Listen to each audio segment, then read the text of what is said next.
Wouldn't you know it, I was trying to make this last video and my phone actually ran out of space. Shut her down. That's pretty rude. But I wanted to finish up, show you guys that it all worked out. So I forgot to say, all the fuel line fittings are 17. All the hex bolts are 4mm.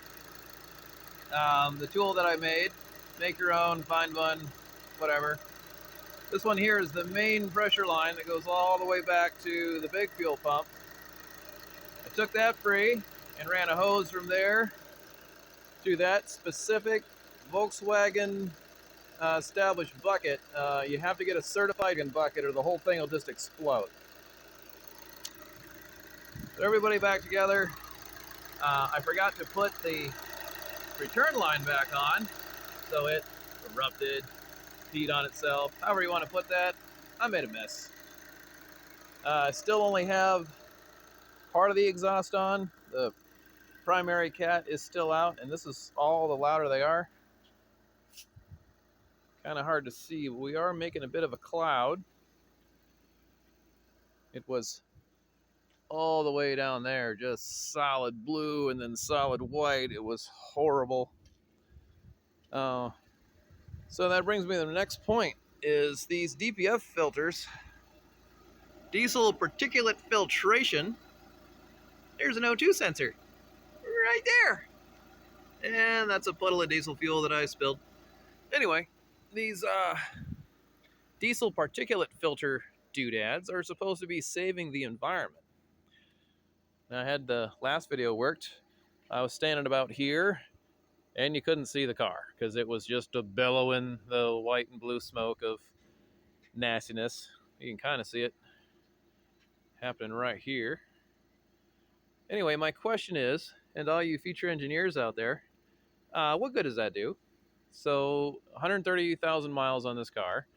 It's trapped apparently what somebody wants to say is bad carbon dioxide, which if you follow history back far enough, we haven't done anything.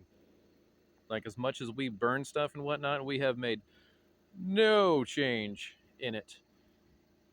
But besides the point, so these things were made by people who were paid to appease the EPA people. That almost rhymes. But there's no way to just take out the dirty filter, recycle it like an old battery, because those are dirty. Don't throw them in the ocean. And then put a new filter in the exhaust system, like a couple of V-clamps should come out, dispose of, get a new one, put it in, V-clamp, done. Instead, shops all over the place, and I mean all over the place, and a lot of people at home are just getting into the exhaust system, pouring in a cleaner, letting it soak for a few hours, and then running the wee out of it, and they're just blowing all that stuff that was supposed to be captured by the filter right back out. How is that helpful? So, future engineers, future management people, and existing and future EPA people, like, you got to think things through better.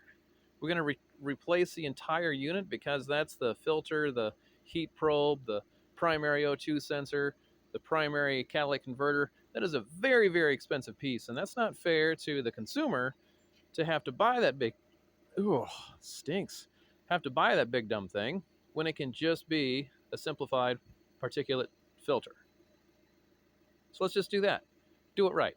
Like, I've got a degree in engineering. This is what I wanted to do with it. But then I found out there's just way too much red tape when it comes to making cars and whatnot. So I said, screw it. I'll just make my own.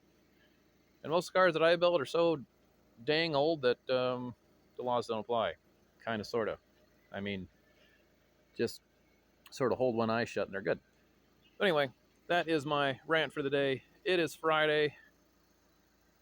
Kind of missed the sunset. And, but we won. We won, guys. I still hate this car. But we're kind of friends now. Like, we're on an even keel. As good as we're gonna get. So I'm gonna button this thing back up. Take it back to the lady because she's not in the best of health. Getting in and out of the car is really hard on her. And my car's been sitting in front of her house all day. Scared little Nissan. I'm going to take this back to her, and then hopefully I don't smell like too much particulates, and I'm going to go eat. I say that in a lot of my videos. It's time to go eat dinner. I eat a lot. It must be why I'm chubby. Remember, guys, if you don't have 3 puddles, just along for the ride.